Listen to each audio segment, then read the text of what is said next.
देश के कानून मंत्री ने कहा, जजों की कोई अकाउंटेबिलिटी नहीं होती है। सुप्रीम कोर्ट और हाई कोर्ट जजों को इलेक्शन फेस नहीं करना होता है। इलेक्शन फेस करना पड़ता है भारत की सरकार को। हर 5 साल के बाद सरकार में बैठे हुए मंत्रीगण या सांसद इलेक्शन में जाते हैं, अकाउंटेबिलिटी होती है, लोगों को बताते हैं हमने क्या किया। जजों की कोई अकाउंटेबिलिटी नहीं है। जज इलेक्शन फेस नहीं करते हैं, लेकिन अनलिमिटेड पावर का एंजॉयमेंट करते हैं। जज बनते किससे?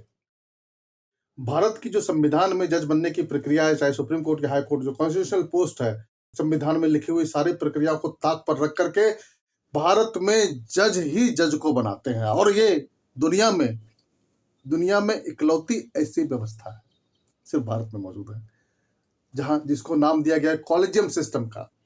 सुप्रीम कोर्ट के 5 सीनियर मोस्ट जज मिलकर के सुप्रीम कोर्ट के जज अपॉइंट करते हैं और 3 सीनियर मोस्ट जज मिलकर के हाई कोर्ट के जज को अपॉइंट करते हैं। ये सिस्टम है। क्या कंसिडर करते हैं जज बनाने के लिए? एक आरटीआई की एप्लीकेशन लगी थी सुप्रीम कोर्ट में। यह मांगा गया था कि आप जो निर्णय लेते हैं, कैसे निर्णय लेते हैं, बताइए तो लोगों को। नहीं बताया गया, चुप्पी साध गई। सुप्रीम कोर्ट हर न्यायिक व्यवस्था, हर संवैधानिक पोस्ट पे किसी भी आसीन व्यक्ति के लिए बहस सुनती है, निर्णय देती है, चाहे वो सीबीआई हो, चाहे ईडी हो, चाहे इलेक्शन कमीशन हो, चाहे भारत की सरकार हो, मंत्री हो, संतरी हो, सबके लिए सब पर बहस सुनेंगे हम, सब पे निर्णय करेंगे। लेकिन खुद जब अपनी बात आएगी तो चुप्पी साध लेती है। क्यों? पर्दे के पीछे कुछ तो गड़बड़ होता है ना, जिसको देश को बताना नहीं चाहते हैं। अरे ये टैक्स पेयर का पैसा है, कॉन्स्टिट्यूशनल पोस्ट आप देते हैं, ये घर परिवार का मामला नहीं है आपके, ये पर्दे के पीछे आप निर्णय लें। ये टैक्स पेयर का पैसा है, ये देश से संबंधित है, देश को ये जानने का हक है। निर्णय क्या लेते हैं, लेकिन नहीं, हम बताएंगे नहीं, हम कैसे मनाते हैं जज।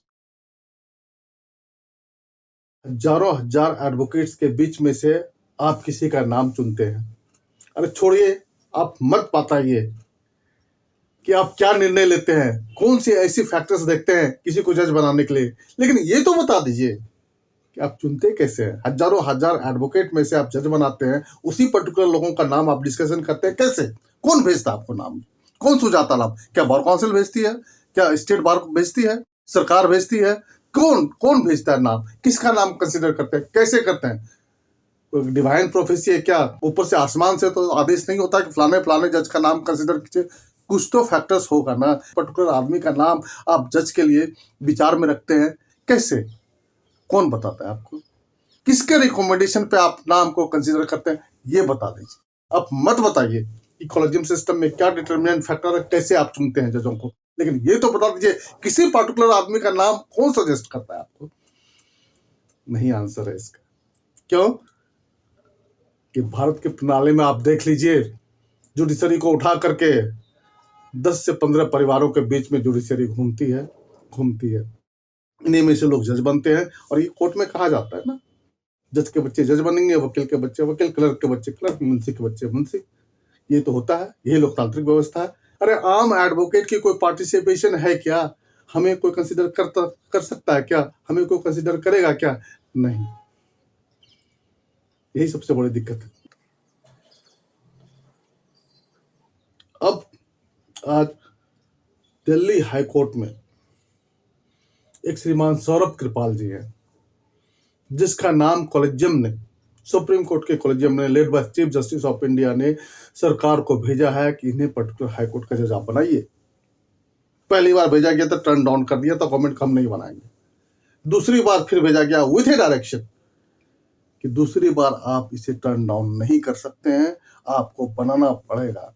कौन है सौरभ कृपाल? हाई कोर्ट में प्रैक्टिस करने वाले हर एडवोकेट जो प्रैक्टिसिंग लॉयर है वो जानता है कौन है सौरभ कृपाल। सौरभ कृपाल, जिसके फादर कभी चीफ जस्टिस ऑफ इंडिया रहे थे, BN कृपाल, उनके सुपुत्र हैं, जो ओपनली कहते हैं, मैं नहीं कहता, ये खुद कहते हैं ओपनली, आई एम ए गे। मेरा एक मेल पार्टनर है जो फॉरेनर है, जो खुलेआम कहता है। ये आदमी, जिसके फेसबुक पोस्ट पे, जिसके सोशल मीडिया के पोस्ट पे आप देख लीजिए, जो खुलेआम कहता है हर, मैंने बताया ना, हाई कोर्ट में प्रैक्टिस करने वाले हर एडवोकेट को यह पता है, जो खुलेआम कहते सौरभ कृपाल एक गे है। और गे हिंदी में लिटरल मीनिंग क्या है?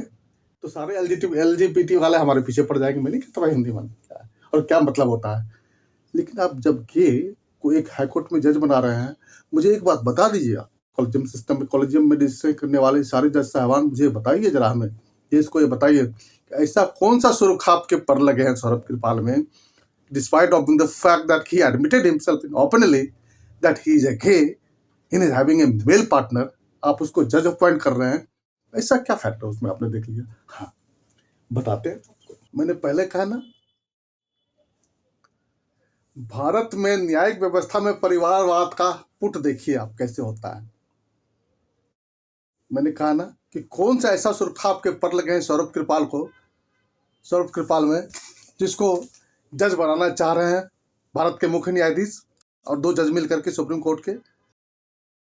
कोर्ट की जो कॉलेजियम, मैंने जैसे कहा ना कि कौन सा ऐसा सुरखाप के पर लगे हैं सौरभ कृपाल को, जिसको सुप्रीम कोर्ट की कॉलेजियम दिल्ली हाई कोर्ट में जज अपॉइंट करना चाह रही है, वो बताता हूं क्या है सुरखाप के पर। अभी जो भारत के मुख्य न्यायाधीश हैं धनंजय यशवंत चंद्रचूड़, वो भारत के मुख्य न्यायाधीश रह चुके श्री यशवंत चंद्रचूड़ के बेटे, जिस सौरभ कृपाल को जज बनाना चाह रही है कॉलेजियम सिस्टम, उस सौरभ कृपाल के पिता श्री BN कृपाल जज रहे हैं सुप्रीम कोर्ट के। कहा तो ये जाता है कि जो यशवंत विष्णु चंद्रचूड़ जी थे, भारत के कभी मुख्य न्यायाधीश रहे, उन्होंने BN कृपाल को जज बनाया था।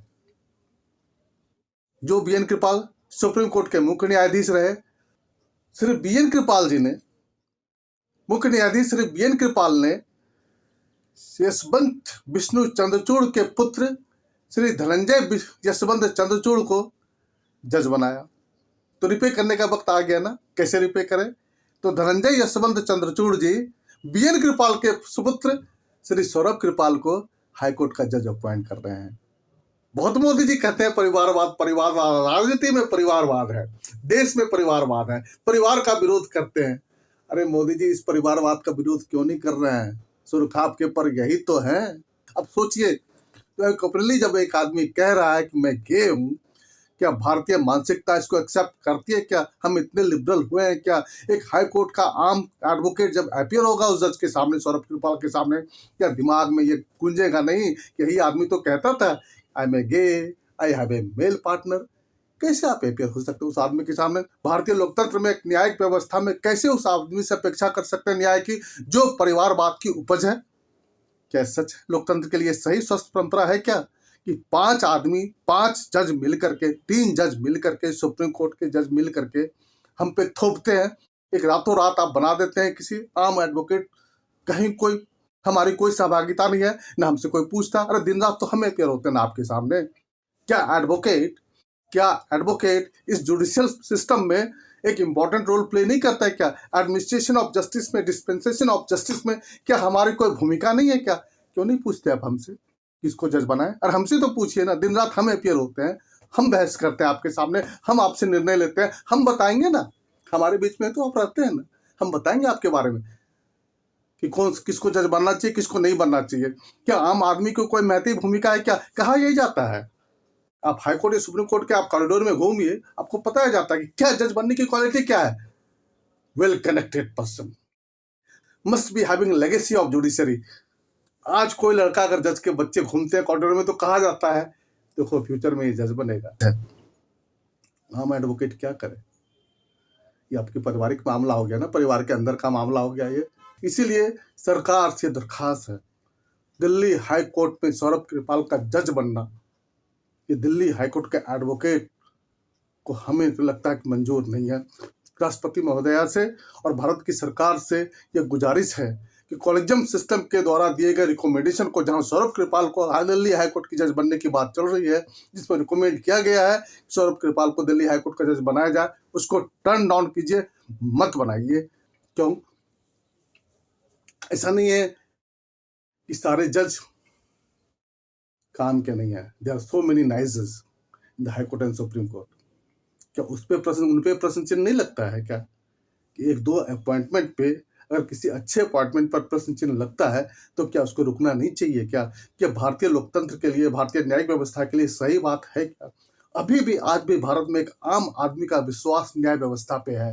एक आम आदमी न्यायालय को अपनी प्रिजर्वर के रूप में देखता है कि ये प्रिजर्वर ऑफ कॉन्स्टिट्यूशन है, ये हमारे राइट को प्रोटेक्ट करेंगे, ये देखता है।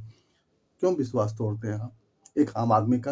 अरे कार्यपालिका पर विश्वास नहीं है, विधायिका पर विश्वास नहीं है, न्यायपालिका पर तो है। आज भी भारत का आम न्यायालय को अपने प्रिजर्वर के रूप में देखता है, गार्जियन के रूप में देखता है, विश्वास करता है। भारत की सेना और भारत की न्यायालय, इसकी दोनों जो संस्थाएं हैं जिस पे आम आदमी विश्वास व्यक्त करता है, आशा आकांक्षा के रूप में देखता है। कम से कम न्यायालय का विश्वास तो मत तोड़िए आप। आज होता क्या है, जो इंपॉर्टेंट मैटर्स है, जो एक दो मैटर्स आते हैं सरकार के विरुद्ध, उस पर तो सुप्रीम कोर्ट की सुनवाई होती है। दिल्ली के day to day matter hearing होती है, डायरेक्शंस होते हैं, उसमें पूरे मीडिया में वाहवाही होती है, लोगों को पता चलता है देखो सुप्रीम कोर्ट क्या काम कर रही है।